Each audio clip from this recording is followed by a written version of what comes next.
A wise man once said to a young lady, do not marry a man because he has a television, but marry one who has a vision.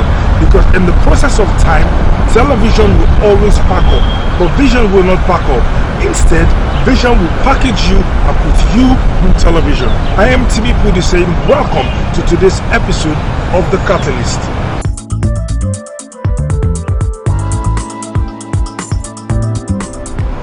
Welcome once again. This week we're looking at an issue that is interesting to all of us. In this month of February, everybody is still talking about Valentine and love. So in this month of love, I'm starting a new series on love, dating and relationships. I want to look at a few myths about this thing called love. This week, I'm just going to rush through as many as I can. One of the most common myths that every young person in this generation has had to deal with when the issue of love is mentioned is this big one that says, love is blind.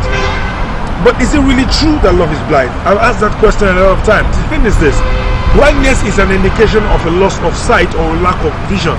So if truly this thing we call love that is supposed to keep someone your whole life, can we really believe or accept the fact that it is blind, that it doesn't see? I refuse to accept that. The truth is this: I don't believe that love is blind. Take time to think about it. True love is not blind. As a matter of fact, love sees. Because for you to say you love someone, you have to make a conscious and deliberate decision. You have to be sure of what you are seeing and make a decision based on that.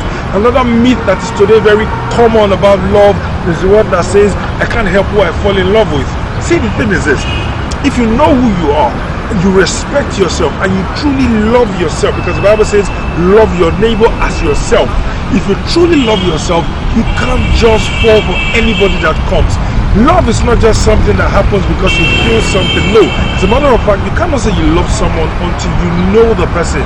You can be attracted at first sight, you can admire at first sight, but to truly love someone, you have to know them, because it takes knowledge beyond the surface to love somebody.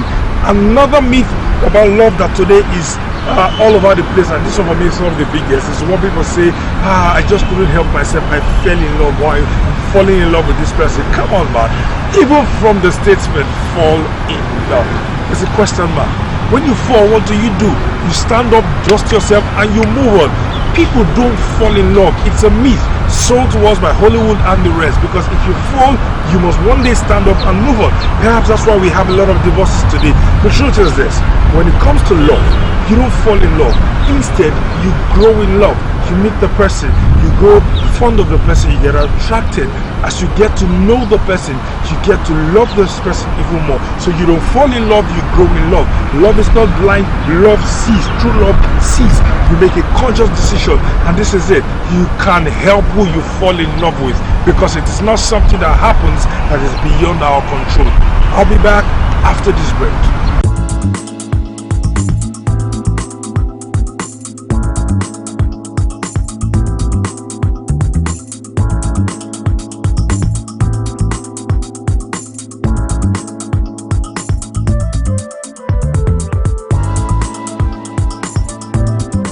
Welcome back. The last myth I'm going to deal with today about love is the one that says that love doesn't ask why. Somebody even made a song about it. I'm sure most of us remember the song. An old song. Love doesn't ask why, they just come all at once. Listen to me. Love, because it's so important and can be so life-defining, honey, it has to be able to ask why. When you fall in love with someone, you should be able to ask yourself, why am I in love with this person? Why am I doing what I'm doing? Where am I going with this that I am into? So the truth is this: true love, it asks why. It can help itself. It is not blind. It sees very clearly. And it's not something that just happens. You fall into it and you can't help yourself. No. If it's love, you can help yourself. If it's love, you should be able to still use your faculty to reason. This thing I am in, where am I going to? Why am I into this? Because this is it. Something so important cannot be so out of our control that when it hits us, we can't do anything about it. Next week, I'm going to continue with 4 more myths about this thing called love. But until then, ask yourself, the person I'm in love with, why am I in love with this person?